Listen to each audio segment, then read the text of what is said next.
de pessoas que, quando chegam na porta do trabalho, começam a ter realmente sintomas de crise de ansiedade. É uma síndrome bem relacionada ao trabalho mesmo, né? Aprender a colocar limites no ambiente de trabalho, depois a gente generaliza isso para outras relações e vai tornando a rotina mais saudável.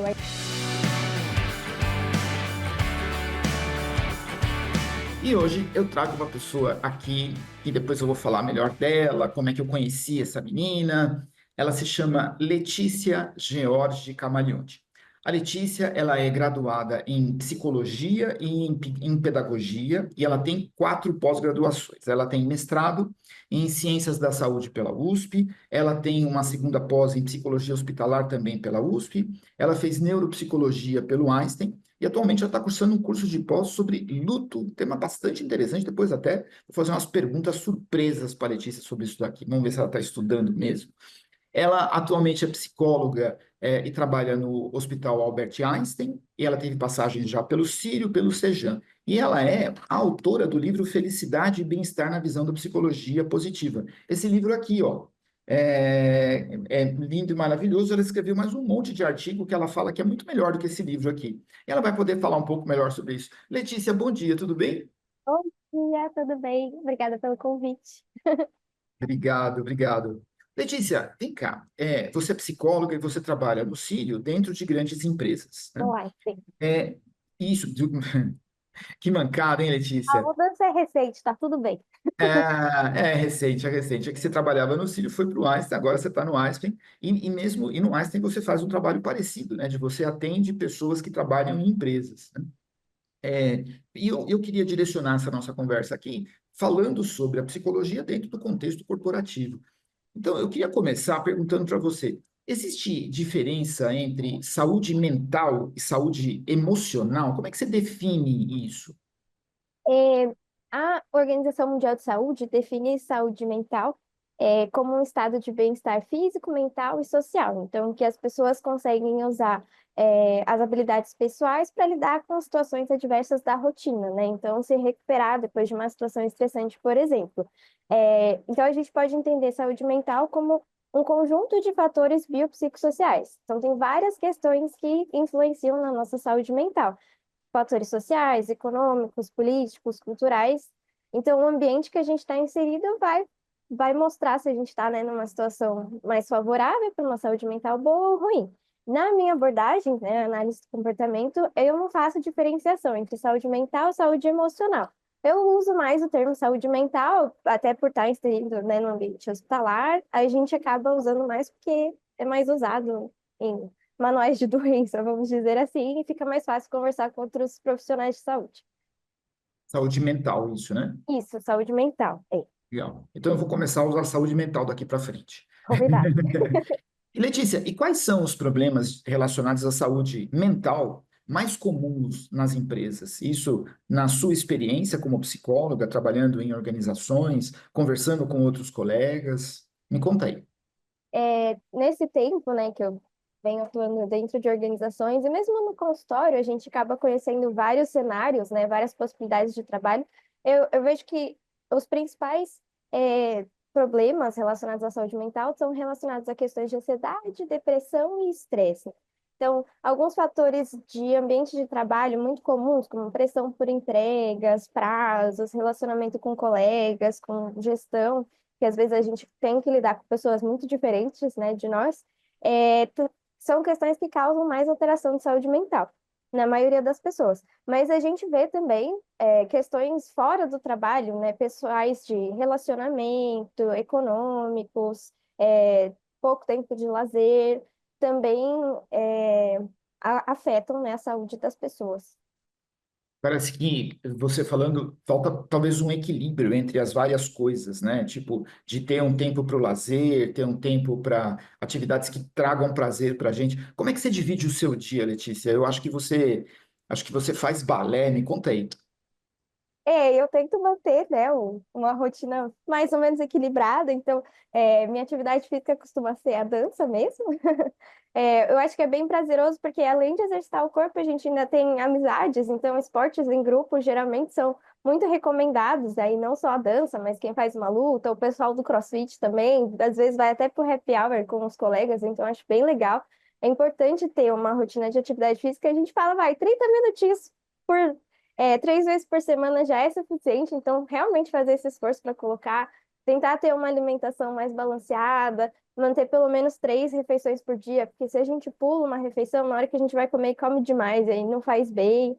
Então, ter o mínimo, sabe? Um tempo para descanso, para olhar para o teto, porque fazer nada também é saudável. A gente também precisa de um tempo para descansar, ou maratonar aquela série que está na moda. Ter tempo para se cuidar mesmo é essencial. E aí eu tento sempre manter isso aí com meus cachorros, os amores da minha Aí, com seus vida. cachorros, você tem cachorro, você tem dois cachorros, é isso? 2 cachorros, os amores da minha vida. E aí a gente tem que passear com eles 2 vezes por dia, já coloca ali uma caminhadinhazinha, já vai conciliando tudo. Bem legal, bem legal. Olê, me conta uma coisa. Uma das coisas que eu vejo nas empresas, né, trabalhando com elas, em que virou, assim, não digo um vilão, né, mas é um termo muito usado, e tal, é o excesso de estresse que causa o burnout, né? E eu escuto falar muitas coisas sobre burnout, queria uma explicação sua. O que é burnout? É possível que a gente consiga fazer um autodiagnóstico para saber se a gente está chegando perto do burnout? E outra coisa também, porque esse é um assunto bem da hora. Quais são as consequências, né? Depois que a pessoa é diagnosticada, como é que ela faz para poder voltar ao que era antes, se é que isso é possível? Fala aí. Bora. A síndrome de burnout, né, ela também é conhecida como síndrome do esgotamento profissional. Então, ela é uma síndrome bem relacionada ao trabalho mesmo, né? Caracterizada por um estado de exaustão extrema, com estresse crônico, é, que está relacionado a essas condições desgastantes de ambiente de trabalho, seja com uma carga excessiva de atividade, com muita pressão, o excesso de competitividade. Antigamente ela era mais vista em profissionais da saúde, profissionais da educação, até por ter esse relacionamento interpessoal muito constante, mas hoje a gente vê um crescimento para algumas outras áreas, né? E alguns sinais ajudam a gente a perceber um alerta que as coisas não estão indo muito bem. Então, sentimentos de exaustão profissional mesmo, então, distanciamento mental, necessidade de se afastar do trabalho. A gente não consegue estar ali, está no trabalho, mas a cabeça está em outro lugar, realmente não consegue focar no que está fazendo. Despersonalização, falta de envolvimento pessoal no trabalho e exaustão pessoal. Então, são esses 4 sinais que a gente percebe que a coisa não está fluindo, né? Quando a gente tem o cansaço extremo, chega no domingo, já começa a se sentir mal porque no dia seguinte tem que trabalhar. Em alguns casos mais graves, já vi relatos de pessoas que, quando chegam na porta do trabalho, começam a ter realmente sintomas de crise de ansiedade, começa a falta de ar, aquele coração acelerado, né, que característicos de uma ansiedade, porque só estar naquele ambiente já é mais adoecedor, né? E aí, assim, junto com a síndrome, a gente vê sintomas de ansiedade e depressão que são mais conhecidos, são mais característicos. Então, alteração de foco, alteração de sono, para mais ou para menos, né? Insônia na véspera do trabalho, ou então aquela dificuldade de sair da cama, alteração de apetite, às vezes, come demais quando está no trabalho para dar aquelas escapadinhas, ou come de menos, né? Não sente fome, desesperança, falta de empatia dentro das relações do trabalho, tudo ali te incomoda. E aí, assim, o diagnóstico oficial real é feito por médicos psiquiatras, mas é importante a gente observar quando as coisas não estão mais funcionando, quando esses sintomas, né, de ansiedade, depressão começam a afetar a nossa rotina, então tá difícil ir trabalhar, tá difícil se manter no trabalho, tá difícil entregar as atividades que são pedidas, já é um sinal de que as coisas não estão indo muito bem. E aí o tratamento é feito em acompanhamento conjunto, tanto com o médico, muitas vezes com necessidade de uso de medicação para controle desses sintomas, né, para a gente conseguir agir para mudar o que está incomodando, e com psicólogos que vão ajudar realmente a mudança comportamental para se adequar àquele ambiente. Como é uma doença relacionada ao trabalho, é ideal que alguma mudança nesse ambiente seja feita, ou de atividade, ou de área, ou de, às vezes até de gestão, ou, né, em casos que não dá para fazer nada disso, mudar de empresa mesmo, porque enquanto você se mantiver naquele ambiente que está te adoecendo, muito dificilmente os sintomas vão sumir completamente. A gente pode usar a medicação que for, que ainda não vai estar bom. Então, a gente precisa realmente rever o que está acontecendo ali. Alguma mudança precisa ser feita. Perfeito o que você falou, e é muito legal as pessoas que estão ouvindo aqui esse seu conselho, porque elas vão começando a pegar isso que você falou e comparar com a vida delas, né? Porque eu estou entendendo aqui que depois que chega na fase do burnout, cara, é difícil pra caramba. Tipo, não tem mais como voltar ao que era antes, pelo menos não do jeito que era antes, né? Pô, bem legal, Lê, bem legal. Acho que a gente podia fazer um outro podcast só sobre burnout. Eu já tive a Me ideia, eu chama gostei da um ideia, psiquiatra você também, vai fazer e acabou. A chama. gente pode chamar um psiquiatra até se for o caso. Agora, vou adiantar um pouco aqui. Assim, que estratégias você acha que as pessoas podem adotar para lidar com a saúde mental dentro e fora do trabalho? Eu vou voltar um pouco no que a gente estava conversando antes, nessa questão de ter uma vida equilibrada, né? E assim, Lei, eu vou contar uma coisa pessoal para você, né? Eu estava no começo do ano passado, eu estava pesando 101 quilos, né? Então, assim, tipo, eu não conseguia nem fazer chamada de vídeo porque eu não cabia aqui no vídeo, entendeu? Tipo, cabia o nariz aqui e tal. E eu tive problemas de saúde disso mesmo, né? E aí tive uma médica lá que falou assim, ó, vem cá, você tem advogado? Eu falei, para quê? Ah, para poder ver herança para os seus filhos já, para poder já passar o nome nas coisas, tá? Você vai morrer. E eu fui obrigado, né? Não é que eu fui obrigado porque me colocaram um canivete no pescoço, né? Mas assim, eu entendi que eu precisava mudar uma série de hábitos. E eu mudei os hábitos que foram possíveis para mim. Eu passei a fazer caminhada, eu mudei a alimentação. Mas assim, aquilo que serve para mim não serve para todo mundo, né? Cada um sabe a vida que leva e onde pode mudar. Mas eu queria escutar a sua opinião. O que as pessoas poderiam adquirir, ainda que não seja de forma imediata, mas assim, tem que ficar de olho para poder ir melhorando. Me fala você. Se diz na saúde como um todo, assim, fora do É ambiente isso. de trabalho. É. Que tem um impacto na saúde mental. Sim, sim.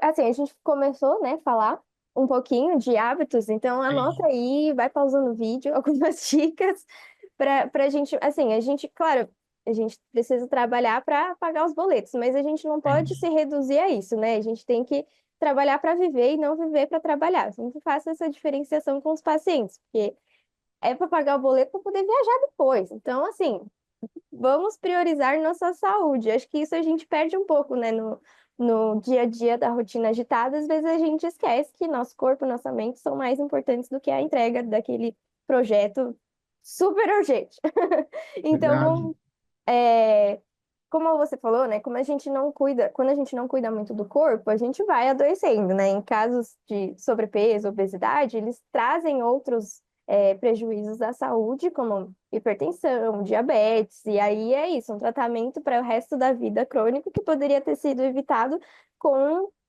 ações de saúde diárias, né? Então, atividades físicas, né, que nem a gente falou, 30 minutinhos, 3 vezes por semana já é um bom começo. O ideal é realmente fazer um pouquinho todo dia. E assim, achar aquela atividade que você gosta, que dê prazer, que você vai conseguir manter até naquele dia de frio ou de chuva, né? No meu caso, a dança. No seu caso, acho que é a caminhada.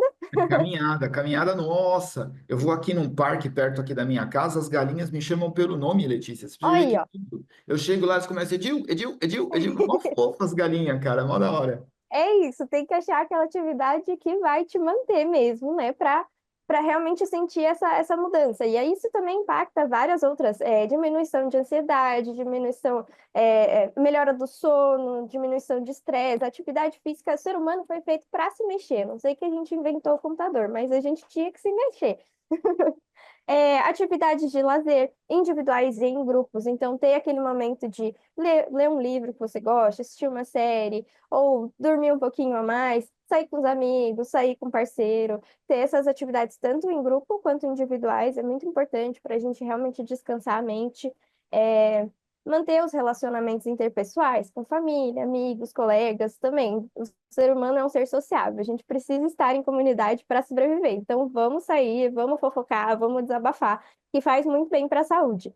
É, Realizar uma alimentação balanceada, né? Não evitar pular refeições, evitar alimentos muito gordurosos, muito ricos em açúcar, porque também ah, faz muito mal, né? A longo prazo. Pode ter o chocolate, acho super delícia também. Tenho dificuldade em tirar, mas né, moderado, vamos lá. Ter momentos de relaxamento. Então, até quando a gente fala do trabalho, né? Se desligar do trabalho. Colocar limites de começo, meio e fim, respeitar os horários de refeição, porque às vezes o pessoal pega o prato de comida, o pessoal do home office, e come na frente do computador. Péssimo. Quando a Verdade. gente não presta atenção no que a gente está comendo, o nosso corpo tem uma dificuldade de ter a sensação de saciedade. Às vezes a gente come mais, porque a gente realmente não está prestando atenção. Tem que ter uma atenção, uma coisa de cada vez. Então, se eu vou comer, eu vou comer. Vou fazer a minha hora cheia de almoço, que é para comer em 20 minutos, descanso nos outros 40, para realmente não ter um estresse excessivo ali relacionado ao trabalho, né? Boa higiene do sono, então ter um horário para dormir, um horário para acordar. Quanto mais regrado for, melhor nosso corpo se adapta, porque a gente realmente tem um reloginho biológico ali que vai funcionar naquele horário. Por isso que o pessoal até reclama, pô, sábado acordei 8 horas da manhã, que o corpo já está condicionado àquilo. E é bom, é saudável, né? Então, tentar desligar as telas umas 2 horas antes de dormir, porque a luz azul das telas imita a luz do dia. E a gente precisa do escuro para produzir o hormônio do sono, senão não vem o sono. Então, tentar realmente desligar das telas um pouquinho antes de dormir e pedir ajuda quando sentir necessidade. Tá difícil organizar minha rotina, tô me sentindo muito estressado, tô me sentindo muito ansioso. Pede ajuda para. Pode começar com os colegas, com os familiares, com os amigos. Não deu certo, bora para os profissionais de saúde. Ou começa com a gente também, que aí já vai direto, né? Eu adorei, fiquei com várias coisas na cabeça aqui. As que mais entraram aqui na minha cabeça foram o chocolate, que agora eu entendi que posso comer o chocolate por orientação médica, e Calma, que fazer eu sou fofoca. nutricionista. Não, você disse, isso está gravado, né? Fofoca também como sendo uma coisa importante. Fofoca é Eu, super saudável. Bem vou fazer positivo. fofoca e dizer, não, escuta, a minha terapeuta mandou eu fazer isso daqui como forma de não ter problemas mentais. Deixando claro que você não é minha terapeuta, tá, gente? A Letícia é minha filha. E eu tenho muito Finalzinho, orgulho de sobrenome você. igual. Ô, Letícia, na parte final dessa sua resposta aqui, você encaminhou para uma outra dúvida que eu tenho aqui, porque eu entendo que a gente tem que tentar estabelecer essas coisas, e na medida em que você foi falando, cada pessoa que foi ouvindo ficou pensando, pô, isso eu consigo, isso eu consigo. Lembrem-se do chocolate da fofoca, mas tem coisa que não dá para fazer, né? E aí você falou, pô, se você perceber que o bicho tá pegando, não pensa duas vezes, busca ajuda, né? E a terapia, como é que entra nesse contexto? A terapia pode ajudar? Como a terapia ajuda? A terapia, né, a psicoterapia, é um processo realizado com psicólogos formados em psicologia, gente, por favor. Deixa isso claro, psicólogo formado em psicologia, tá? Estudou Vamos, 5 anos, fez estágio, entendi. tem várias pós-graduações. A gente se dedica, por favor, nos procure. Mas é um processo que ele vai facilitar o autoconhecimento, então, para a gente poder entender o que está difícil de lidar, né? Por que que aquela situação eu não consigo mudar, e a partir daí fazer mudanças práticas na nossa rotina para tornar ela mais saudável. É, e aí a gente vai ver questões que estão afetando a saúde mental. Então, eu estou dificuldade com meu relacionamento amoroso, eu estou dificuldade com o trabalho. A gente tenta entender ali, claro que, né, a gente é um ser humano complexo, tem vários fatores, né? A gente pode focar em alguns mais urgentes, mas é isso, a gente vai trabalhando autoconhecimento, né? E aí a gente consegue aprender a colocar limites no ambiente de trabalho, depois a gente generaliza isso para outras relações e vai tornando a rotina mais saudável. A ideia é essa. E é engraçado, né? Porque as pessoas, quando falam sobre autoconhecimento, eu já escutei várias pessoas falando isso. Ah, o autoconhecimento é importante para você descobrir que faculdade vai fazer. Porque assim você faz uma faculdade que vai. Não, Letícia, você pode fazer essa coisa do autoconhecimento com 20, com 30, com 40, com 50. Porque a vida da gente vai mudando, a gente vai se descobrindo, né? Então, falar sobre autoconhecimento é relevante durante a vida inteira. É isso mesmo? Com certeza, porque às vezes a gente tem um comportamento que foi efetivo em muitas situações da nossa vida. Então, até os 30 eu funcionava assim e dava certo. E aí, de repente, eu tô numa relação nova, num ambiente novo, que aquele comportamento já não funciona mais, já não tá produzindo os efeitos que eu esperava. E aí, a gente precisa entender o que está acontecendo, por que que não é mais efetivo e como que eu posso me adaptar melhor àquele ambiente, né? Então, quando a gente fala de autoconhecimento, de terapia, é muito isso, de se adaptar ao ambiente que você está inserido e até para ver se aquele ambiente é saudável para você naquele momento, se é uma coisa que faz sentido, né? Você vê, é uma coisa, isso que você está falando é uma coisa tão importante, porque as pessoas da minha geração, porque eu tenho idade para ser seu pai, né? Elas falavam assim: entra numa empresa, não sai nunca mais, porque arrumar emprego de novo é muito difícil. E as Uhum. pessoas da sua geração e as mais jovens do que você falam: não, pera um pouquinho, cara, vamos colocar de um jeito em que, até aproveitando os seus cachorros, né? De um jeito em que o rabo não abane o cachorro, né? Pera um pouquinho. A minha saúde emocional, ela pauta as demais dimensões da minha vida, e se tem alguma coisa muito grave, eu tenho que focar nela, entender qual é que é a causa, quais são os efeitos que essa causa produz, né? E tentar, de alguma forma, mudar isso para eu ter uma vida melhor, ainda que eu tenha que mudar de emprego ou mudar de atividade dentro do meu emprego. É muito importante que as pessoas entendam isso, né? Ah, mas depois tem os boletos. Sim, é justamente para você poder pagar o boleto por um prazo muito longo que você tem que pensar nisso. Porque se você continuar nesse ciclo de autodepreciação, vai chegar um momento que a empresa vai olhar para você e dizer: não, você não produz o que eu gostaria que você produzisse. E aí você vai ficar sem pagar boleto porque você vai ser demitido, né? Então, acho que é muito importante as pessoas terem essa construção mental. Amei, Lê, amei. Agora, eu quero entrar um pouco mais dentro do ambiente organizacional, né? Porque, Lê, você trabalha e atende, tanto na empresa ou nas empresas que você atende, quanto no seu consultório, você trabalha com pessoas que fazem todo tipo de coisa, pessoas que são lideradas e pessoas que são líderes. O grande foco aqui da Tigília é falar com pessoas da liderança, né? Não que os demais não sejam importantes, mas muitos dos nossos programas de treinamento vão para os líderes, né? Então, eu queria escutar a sua opinião. O que os líderes podem fazer para evitar causar problemas mentais nas outras pessoas? Eu sei que todo mundo que não é psicopata tenta fazer o melhor para os outros. Só que às vezes a pessoa não sabe que aquilo que ele faz provoca na outra pessoa uma coisa ruim. Fala um pouco disso, Lê, fazendo um favor. Eu acho que o que os líderes poderiam fazer, né, sempre que possível, mas eu acho que é manter diálogo aberto. Acho que eu sempre falo isso em toda terapia. O diálogo, a comunicação resolve a maioria dos problemas, ou até evita que alguns existam, né? Então, conversar com a equipe sobre necessidades que a empresa tem. Então, essas são as cobranças que a gente vai ter esse ano, tá? A gente vai ser cobrado por isso. Vamos ver como é que a gente faz para isso acontecer, tentar estabelecer prazos possíveis de serem cumpridos, porque eu sei que, né, a pressão é grande de todos os lados, mas a gente tem que respeitar nossos limites, tem que entender que a gente tem X pessoas para fazer tal trabalho, então a gente vai demorar Y tempo. Não tem como ser menor que isso, né?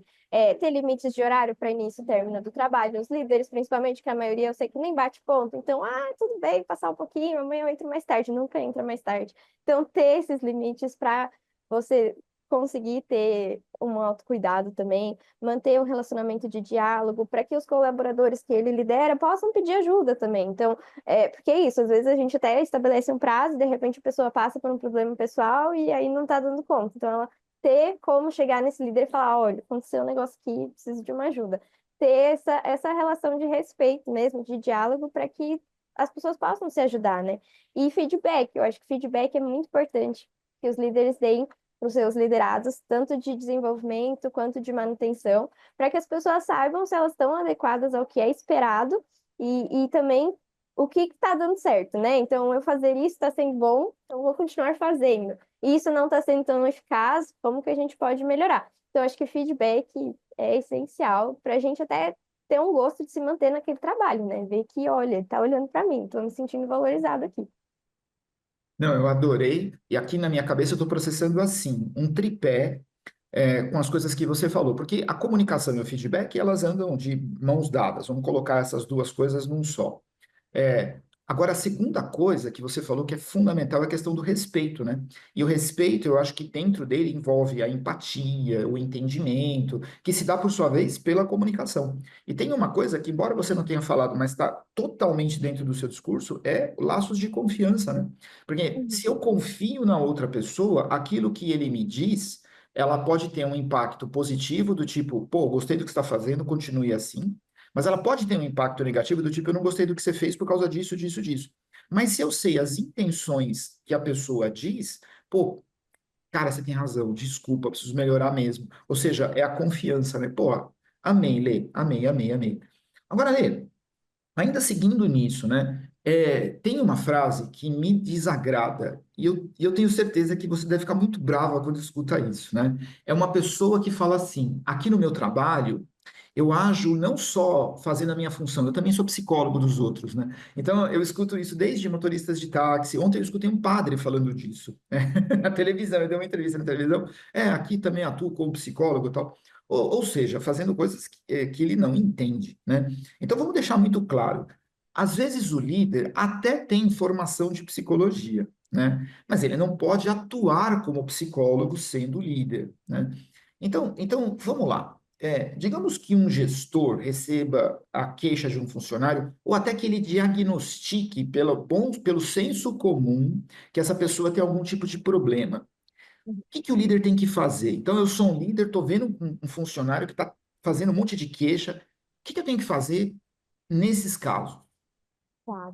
Eu acho que o mais importante é acolher, né? Escutar o que a pessoa tem a dizer, ou conversar com ela, para ter esse espaço de acolhimento, né? Às vezes a gente acha que tem que trazer solução para os problemas dos outros e não, só escutar não é pouco, não é só, é muito, né? Então, só ter um espaço que a pessoa possa dizer, putz, tá difícil mesmo, obrigado, já é muito bom, para quem escuta, para quem fala, né? Então, acho que escutar, acolher, mostrar que se preocupa com a questão é um primeiro passo que ele pode fazer. De demonstrar essa empatia, no sentido de eu entendo que deve estar sendo difícil, não sei o que você está sentindo, né? Não tem como, a gente fala que empatia é se colocar no outro, mas a gente, no lugar do outro, a gente nunca vai conseguir fazer isso 100%. Mas, olha, imagino que esteja sendo difícil, que aí você também não diminui a dor do outro, né? Não coloca numa caixinha que seria conhecida. Então, como é que eu posso te ajudar? É isso que você falou, né? Que as pessoas têm essa mania de dizer que eu sou psicóloga. Eu acho que, assim, o acolher, o escutar é terapêutico em qualquer situação, mas terapia é feito só com profissionais treinados para isso. Então, é uma diferenciação que a gente também ensina para as pessoas. Então, dança, leitura, sair com os cachorros, pode ser atividades terapêuticas no sentido de que eu faço e me sinto melhor, mas terapia é aquilo que a gente faz no consultório do psicólogo, né? Para enfim, diferenciar. Eu acho que as pessoas até têm essa intenção, mas a gente podia melhorar em vocabulário. E aí eu acho que a partir desse primeiro momento de acolhimento, combinar algumas estratégias para tornar aquela rotina um pouco melhor, para que essa pessoa possa se cuidar, possa procurar o tratamento adequado, seja em médicos com mais frequência, seja ter um horário fixo de uma terapia, seja até fazer uma atividade física todos os dias. Então, a gente pode tentar conversar de melhorar essa rotina, ou ter um horário de trabalho diferenciado, ter um pouco de menos demanda nesse período mais estressor, ou ajustar as atividades, ver o que dentro daquela área é possível, para que até a pessoa veja, olha, estamos trabalhando juntos para tornar um ambiente mais produtivo, inclusive, porque, né, questões de saúde mental afetam diretamente a produtividade no trabalho, porque a gente está com concentração, com foco alterado, e aí uma coisa leva a outra, né? Acho que só tem que tomar cuidado para não ignorar a queixa, né? Não falar, olhar para o outro lado e falar, não, isso é drama, vai melhorar, daqui uma semana ele tá bem, porque aí a pessoa realmente se sente pior ainda do que já tá, né? Porque ela continua sendo cobrada por uma demanda que ela não tá dando conta e não tem esse acolhimento, essa empatia, esse olhar de cuidado mesmo. E também não espalhar, né? É uma questão pessoal, vamos tentar manter ali entre colaborador e gestor para resolver da melhor maneira possível. Se a pessoa quiser, é um problema dela, ela conta para quem ela quiser, né? Letícia, você está se contradizendo. Num Ah, tá determinado bom. momento da nossa conversa, você falou que fofoca era legal. Agora você está dizendo que já não é mais. Depende, depende. Fofocar do BBB pode. Da Tá vida bom. pessoal do amiguinho, não. Letícia, quanta coisa preciosa você falou. Porque eu já escutei assim de líderes, né? Do tipo, eu já, inclusive, já presenciei essas, vamos chamar de sessão de acolhimento, né?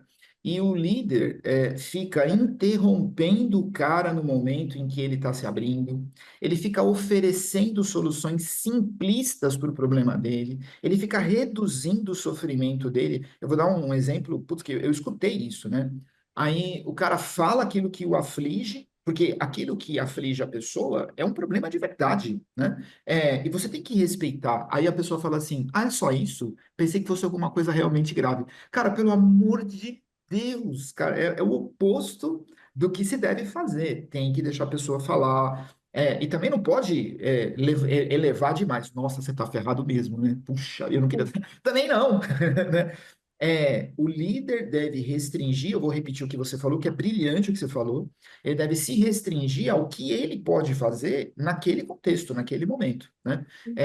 E se for o caso de mudar alguma atividade, mudar até o horário da pessoa, tá bom, vamos lá. Eu sei que você está nesse problema aqui, então você, ao invés de entrar às 8, dá para começar às 10. Aí você vai até tal hora.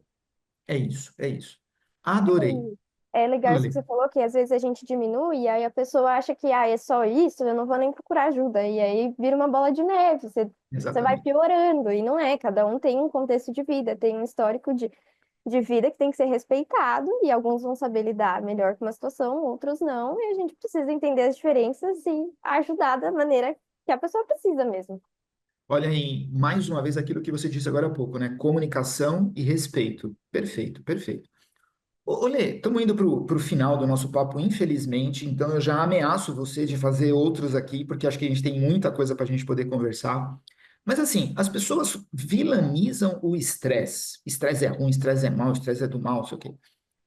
Eu vou te falar, quando eu vou dar um treinamento, uma palestra, um workshop e tal, aqueles momentos que antecedem para mim, o começo da minha fala, eles são de certa forma prazerosos para mim, porque eu me concentro bastante e eu percebo que aquilo tem um impacto positivo no meu rendimento. Quando eu estou muito nervoso, a coisa não rola, e quando eu estou relaxadão, também não rola. Enquanto uma coisa tem um estresse mediano, tem algum benefício no estresse? Fala do estresse, Lê. Certo. O estresse, ele está ligado à capacidade de adaptação e à mudança, né? Então, ele pode ser positivo diante de uma situação que a gente vai chamar de perigo, né? Porque ele prepara o corpo, para reagir de uma maneira mais rápida para essas situações, né, adversas, e ele ativa um mecanismo que a gente chama de fuga ou luta, né, do organismo. Então, se a gente pegar na evolução, o estresse era ativado quando o ser humano encontrava um urso na floresta. Então, preciso pensar rápido, ou eu vou enfrentar aquilo ou eu vou fugir. Então, se a gente traz, né, pra um ambiente de trabalho, o estresse ele pode ajudar a gente a tomar decisões mais rápido, melhorar o foco para aquela atividade que precisa ser feita, e, né, que precisa ser entregue mais rapidamente, e pode melhorar temporariamente criatividade e memória. Só que o estresse em excesso, ele produz um hormônio chamado cortisol. E aí isso diminui a nossa imunidade e aí pode causar uma série de outras questões de saúde que são prejudiciais, né? Então, alterações de sono, alterações de humor, alterações de peso, de pressão arterial, né? A gente pode aumentar, ter um pico aí de hipertensão. Então, eu acho que assim, a ideia é que nada em excesso faz bem, né? Temporariamente, o estresse, a ansiedade também, na verdade, a ansiedade em alguns momentos ela também é saudável, porque ela ajuda a gente a se preparar. Vou fazer uma viagem muito longa, então eu vou pesquisar o caminho antes. Então, ela ajuda a gente a lidar com situações novas, com situações de perigo. Mas em excesso, essas atividades acabam prejudicando nossa saúde e nossa rotina, né? Eu acho que se a gente voltar no exemplo do urso, não dá para enfrentar um urso todo dia. Tem que ser de vez em quando. Porque senão a gente não aguenta estar em estresse o tempo todo, né? O nosso corpo vai adoecer. Maravilhoso. Até você está falando aqui, eu acho que muita gente vai chamar o gestor de urso daqui para frente, né? Porque Pode ser, pode ser. vai chegar, né? Ai, meu Deus, meu urso. É, e assim, é importante a gente entender assim que estresse é inevitável. O que a gente precisa fazer é como a gente lida com ele, né? Uhum. Letícia, chegamos ao fim do nosso papo aqui. Eu tenho uma última pergunta para te fazer. Essa é uma pergunta que eu faço para todos os nossos convidados. É a pergunta que encerra o nosso papo aqui. Letícia, o que é liderar? Tá. Eu acho, acredito, que liderar é ter um objetivo bem definido e conseguir passar esse objetivo para as pessoas com quem você trabalha, né? Com quem precisa realizar esses objetivos em conjunto, né? Porque a gente é uma equipe. O líder não manda, ele faz parte ali, né? Eu acho que isso é importante que ele esteja junto com os colaboradores, que a gente sinta que pode confiar, que pode trabalhar junto, né? Então, ter a coerência entre o que precisa ser alcançado e o que você espera que as pessoas façam para atingir isso, né? E saber dividir as tarefas de acordo com a capacidade das pessoas de um time, tá? Até para se sentirem confortáveis e possível de alcançar o que está sendo pedido, incentivando a aprendizagem de comportamentos que podem tornar a rotina mais fácil, mais produtiva, dando feedback, como eu já falei, acho que feedback é muito importante para que as pessoas entendam se estão de acordo com o que é esperado e consigam se sentir pertencente mesmo àquele time. Tipo, estamos juntos, vamos trabalhar juntos. Eu acho que liderar seria algo nesse sentido. Adorei a definição, adorei. Letícia, eu tenho muito orgulho de você e eu te amo muito, filha, viu? Obrigada. Muito obrigada pela conversa, muito obrigado pelo papo. Aprendi muito com você, como sempre acontece quando a gente conversa, viu, filha? Obrigado mesmo, obrigado de Ah, verdade. obrigada, adorei participar. Eu também te amo.